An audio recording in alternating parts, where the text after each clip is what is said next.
Dito pa lang malalaman natin na merong gustong itago ang kampo ni Tambaluslos.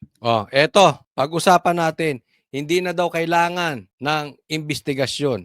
Kailangan lang delikadesa. Okay, pasok! Pagkakaroon daw ng delikadesa ang kailangan ngayon sa mga mambabatas na sangkot umano sa maanumalyang flood control projects. Ito ang diretsahang panawagan ni House Deputy Speaker Ronaldo Puno sa sandaling magkaroon na ng investigasyon ng Kongreso ukol sa mga questionableng proyekto ng DPWH na iprinisinta ni PBBM. Sabi ni Puno, hindi na sikreto sa Kamara kung sino-sino sa mga kasama nila ang mga kilalang mambabatas na kontratista pa. Okay. Puntahan muna natin to, ha. Ang sabi ni Puno, hindi na kailangan ng investigasyon. Hindi ko kilala tong mama na to. Ngayon ko nga lang, hindi ko na subaybayan ng record nitong mama na to. So this is nothing personal. Susundan lang po natin kung ano yung sinabi niya. Hindi na daw kailangan ng investigasyon, delikadesa lang. Naririnig mo ba sinasabi mo, boss? Ha? Sir, naririnig mo sinasabi mo?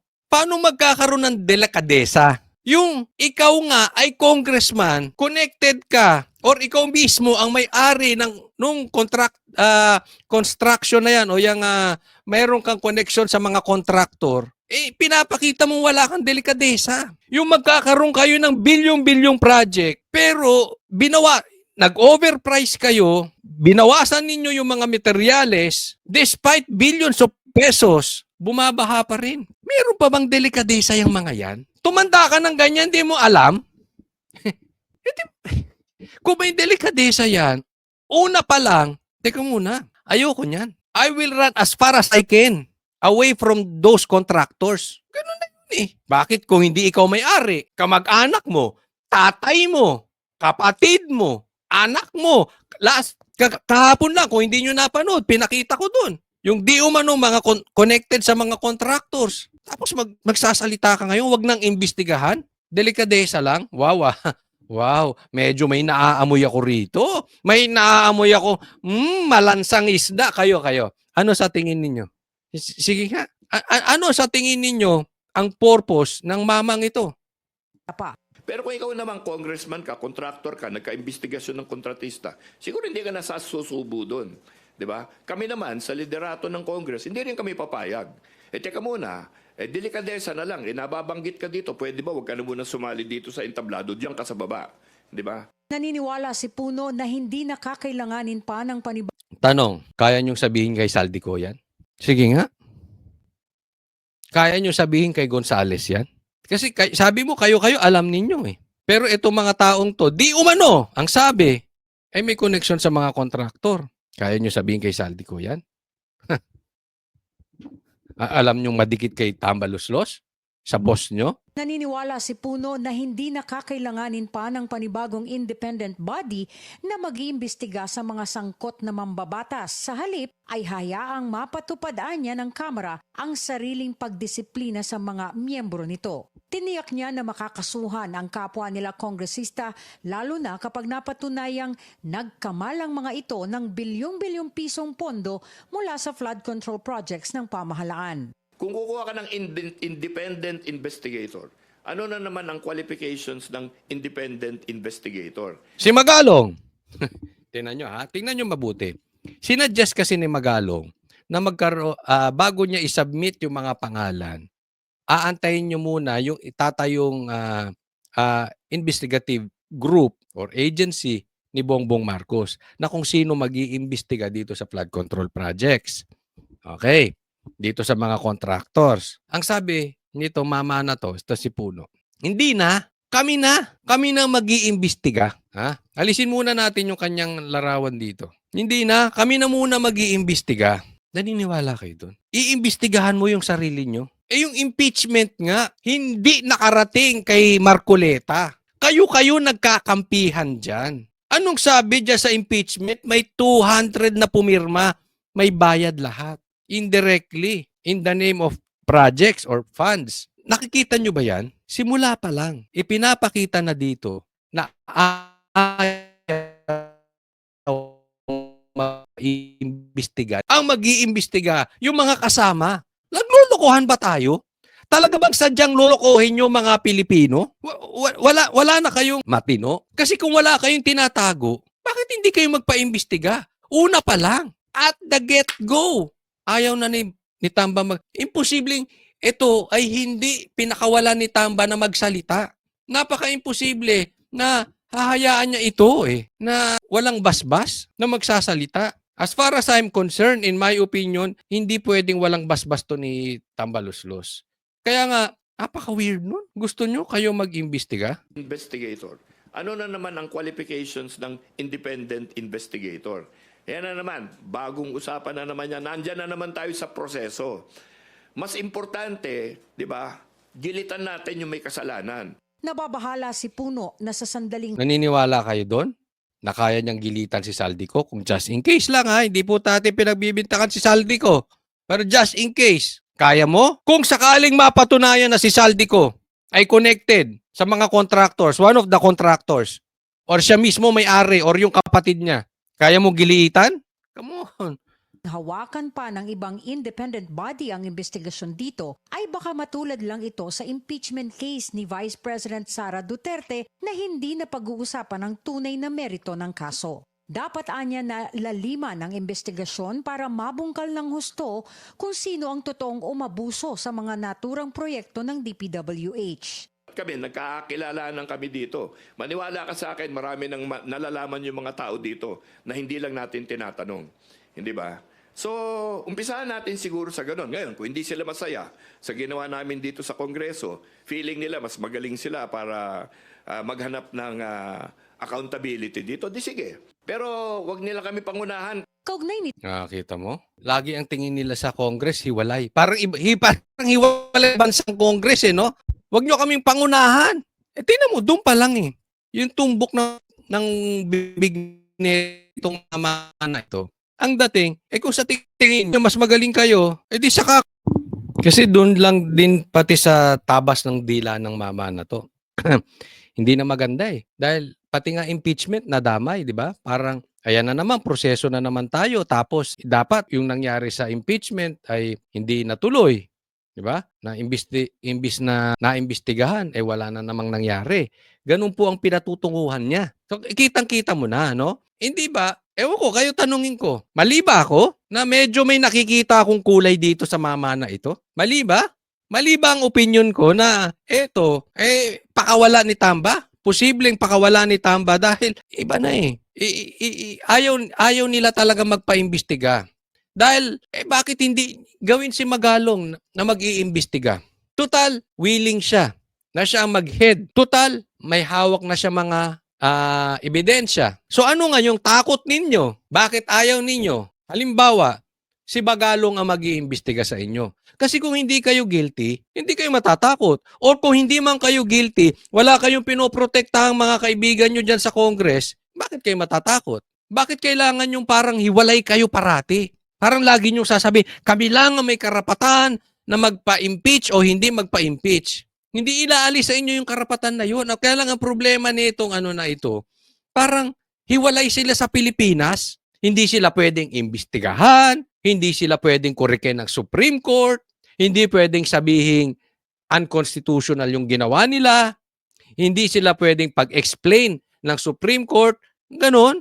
Ang dating sa inyo, si Tambaluslos, pambihira. Ano man nangyayari sa inyo, mga kababayan natin? Ito next po. Tingnan nyo. Siya ulit. Pakinggan nyo, sasabihin niya.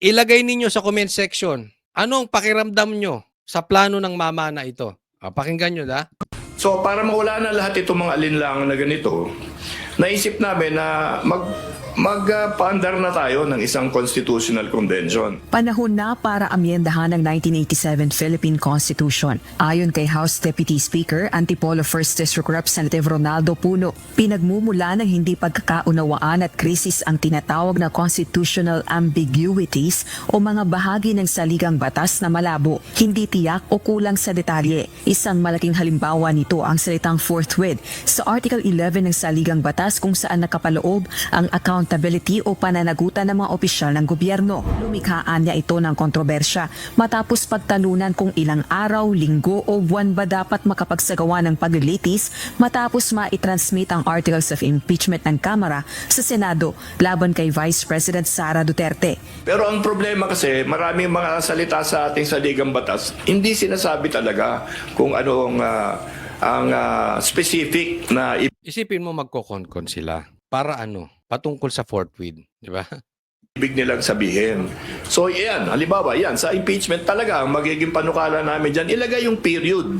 Talagang ilang araw, ilang oras, ilang linggo, talagang malinaw para wala nang pag-uusapan na kung kailan ba talaga yan.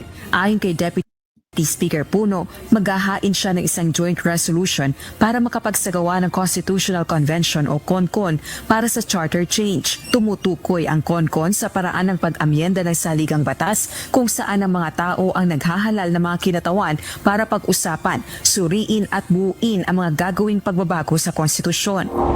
Aminado naman ang kongresista na malaking hamon ang pagpasa ng ganitong uri ng panukala lalo na sa Senado. Kaya magsasagawa ito ng maikting na konsultasyon lalo na sa mga kapwa mambabatas na tumututol dito. Pagtitiyak din ito. Putulin natin dyan. Patungkol dyan. Isipin mo, isa sa mga unang gagawing proyekto o sabihin na lang natin na CONCON or pag-amyenda ng batas o sabihin na lang natin na isa sa press con ng Congress ay may patungkol doon sa fourth wheel. Wala na ba kayong gustong asikasuhin hanggang sa pagpapaamyenda ng batas, hanggang sa CONCON na yung sinasabi ninyo, patungkol pa rin kay Sara? Hindi ba kayo pwedeng gumalaw ng isang hakbang nang hindi natin hahaluan ng politika? Yung sinasabi na, teka muna, eto gawin natin. Asikasuhin natin dito, pero ilabas muna natin si BP Sara. Huwag muna natin isali. Yung hindi muna about impeachment. Hindi muna about Duterte. Hindi ba pwedeng maggawa kayo ng isang matinding statement about dyan sa flood control project na yan, magbigay kayo ng sarili ninyong investigasyon, magbigay kayo ng sarili ninyong pangalan, o ayusin nyo mismo kung paano nyo susolusyonan yan patungkol sa baha. Anything, be creative. Gawin ninyo yung trabaho nyo na hindi konektado sa Duterte. Unang-una pa lang, ang aasikasuhin nyo fourth wheel. Di ba kaya ako nung napanood ko tong balita na ito, sabi ko, hindi ko kilala tong mama na to, hindi ko siya nasusubaybayan, pero amoy. Nagmimistulang attack dog ni Tambaluslos eh.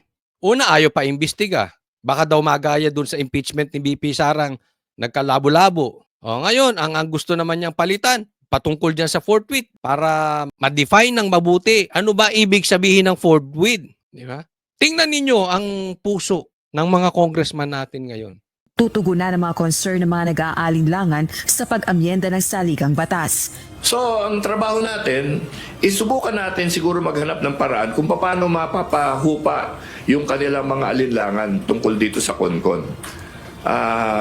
Sabi ko nga, magiging mahirap ito, pero, mabuti. Alam mo, hindi maaalis ang alinlangan ng tao patungkol dyan sa CONCON. Ako mismo.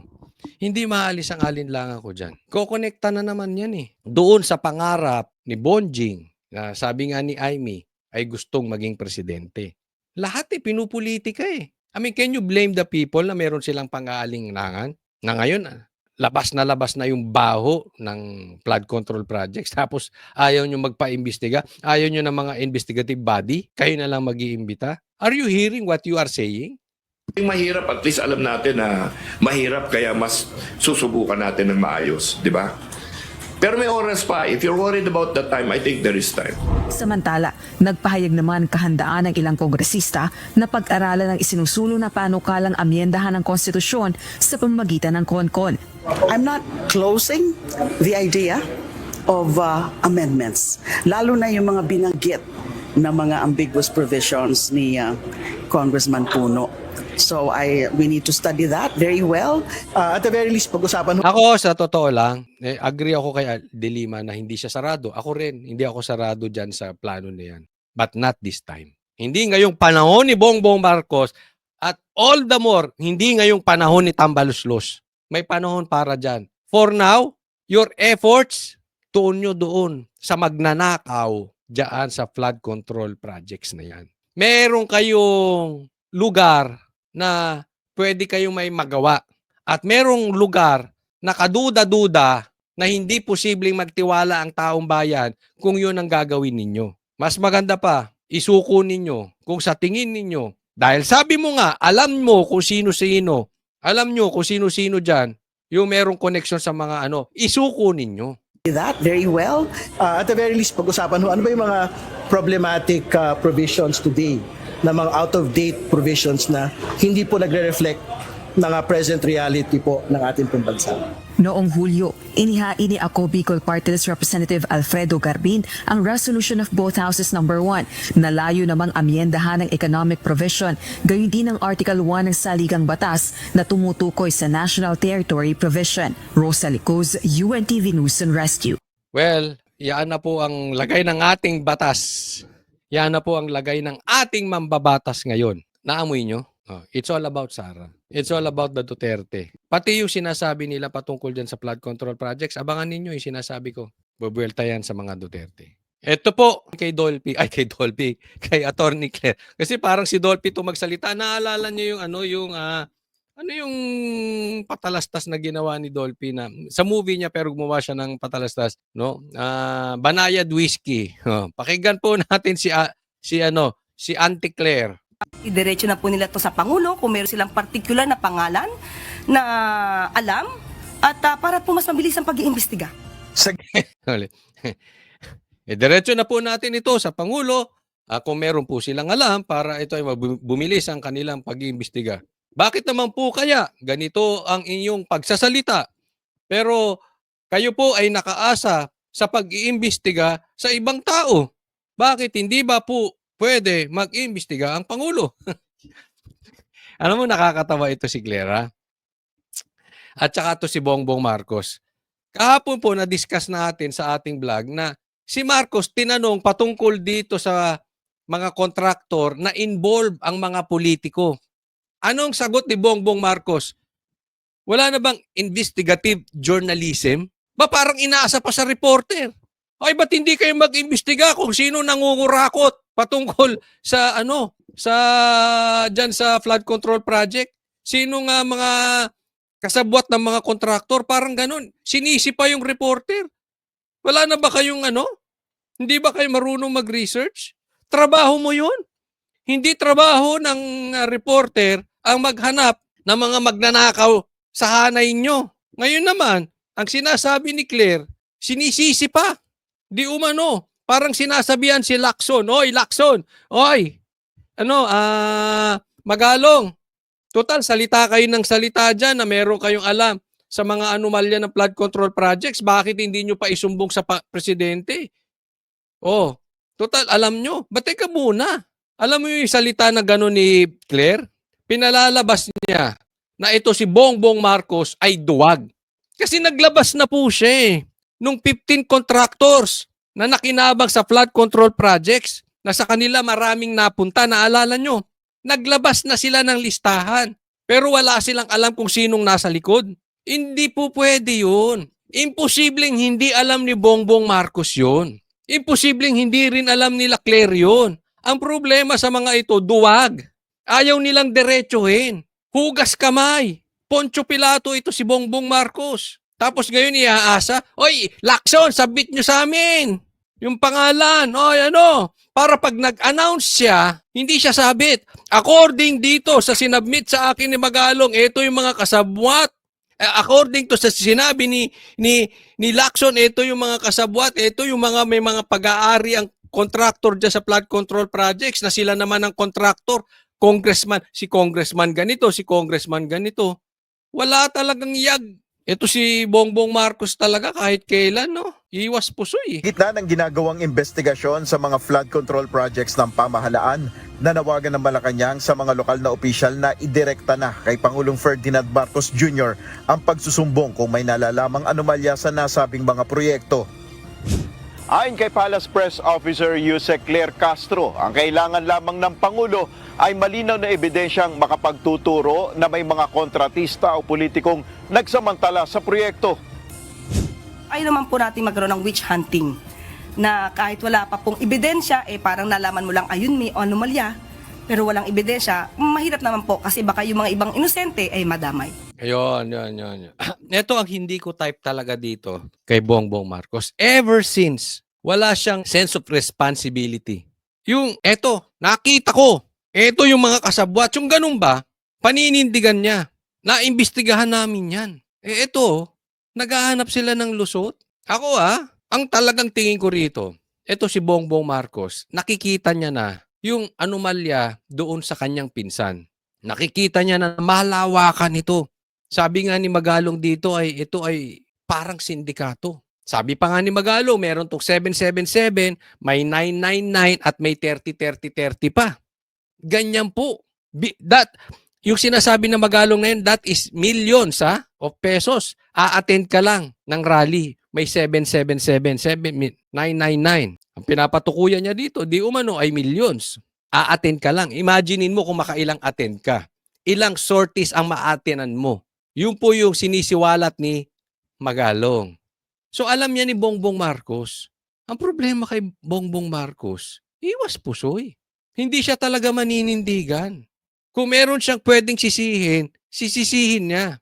Ever since si Marcos is never a man that is known for confrontation. Non-confrontational siya Kahit takot siya kay siya. Eto na lang. Pasimplihin natin. Takot siya kay Tamba. Takot siya kay Bonjing. Ano mangyayari sa atin na ganyan? Hanggang sa paghihingi mo ng kung ano-anong bagay, si Claire pa rin. Pati listahan, si Claire pa rin. Manindigan ka naman, Bongbong Marcos. Inihalimbawa ng Malacanang ang ginawa ni Pasig City Mayor Vico Soto kung saan pinost niya sa kanyang social media account ang pamamayagpag ng ilang kontraktor sa kanyang nasasakupan na nasa listahan rin ng ibinulgar ni PBBM. Ito lang Ito request natin kay Bongbong Marcos. Kasi ako, masama ang pakiramdam ko dito. Tandaan niyo po itong sinasabi ko sa inyo. Bibihirang maglabas ng ganito si Bongbong Marcos. Ang sabi nung iba, posibleng patapos na kasi ang termino niya, nasa second half na siya at nakikita niya na talagang lumulubog. So gusto niyang bumawi sa taong bayan, yan po ang sinasabi. I really hope ganun nga. Pero malakas ang kutob ko rito. At tingnan nyo, baka sabihin ninyo nakachamba na naman ako. Baka tumama ako. Baka, at malaki ang posibilidad. Ituturo na naman, ibubuelta na naman ito kay PRRD. Abangan ninyo Sasabihin ng mga bashers natin, nakachamba ka na naman, coach. Unusual yung ginawa ni Marcos na ganyan. Hindi ko nga alam kung AI to. o kaya clone to. Di ba? Hindi ganyan si Marcos Pero abangan na lang natin kasi baka mamaya isisi na naman kay Marcos, baka mamaya ay kay Bongbong, kay PRRD, baka mamaya isisi kay Sara, baka mamaya isisi kay Baste, baka mamaya isisi kay Pulong. Duda ako dito. Sana lang para maayos yung bansa natin, Bongbong Marcos. Paalala ko po, lahat ng bagay pag hinaluan mo ng politika, nabababoy. Lahat po, lahat. Bigyan ko kayo halimbawa. Sa magkakaibigan, may politika rin dyan. Even sa pagkakaibigan, dyan nasisira ang pagkakaibigan Yung grupo ng kaibigan, pag hinaluan nyo ng politika, nabababoy. Sa opisina, haluan mo ng politika, nabababoy. Even sa pamilya, yung pamilya, relasyong pamilya, haluan nyo ng politika, nabababoy. Lahat, even religion, even church, haluan ninyo ng politika, nabababoy. Hindi ko sinasabi yung nakisali sa politika, hindi po. Yung within kayo-kayo na magkaka-church, nagpolitikahan pa kayo, nabababoy. Lahat po. Sana yung pag-iimbestiga ni Bongbong Marcos, once and for all, meron naman siyang paninindigang gawin na apart from Duterte. Parang, ito gawin natin. Ito gawin natin to. Ilabas na muna natin ng Duterte. Pwede ba? Huwag na nating pag-usapan ng Duterte rito. Huwag na nating gambalain ng Duterte. Pwede ba huwag na natin idikit ito sa Duterte? Imbestigahan na lang natin. Kasi wala po tayong nakitang galaw ni Bongbong Marcos. Wala tayong nakitang sagot ni Claire na hindi dumediretso sa Duterte. Kaya po yung Minsan, gagawa sila ng malinis, napuputikan, kasalanan din nila eh. Bakit napuputikan? Kasi binababoy nyo. Hinahaluan nyo ng politika. Itagaan nyo sa bato. Mahahaluan na naman to ng politika. Ididikit pa rin to kay Duterte. Pustahan? Hindi po nagsusugal si Cotzoli. Ayon kay Yusek Castro, mahalagang maimbestigahang mabuti ang mga kontratista kung naipatupad bang mabuti ang mga proyekto ng gobyerno. Unang-una po, ang magiging basehan po ito ay kung existing ba yung project. Pangalawa, operational ba? Pangatlo, kung effective. So yun yung titignan. Una, ghost project ba yan? O existing? Kung existing man, operational ba? Gumagana ba? O kung gumagana ba? Epektibo ba para sa pag-control ng baha? Ito lang sa akin, Claire.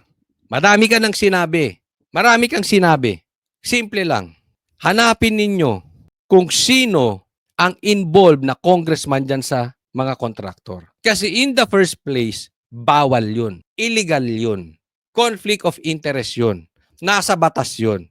So bago tayo pumunta kung ghost project ba siya, etc., chances are, pag may-ari yan ng congressman or ng kapamilya ng congressman, ngayong 2022, sa panahon ni Tambaluslos hanggang ngayon, 2025, yun muna imbestigahan nyo, wag na kayong magpakalayo-layo.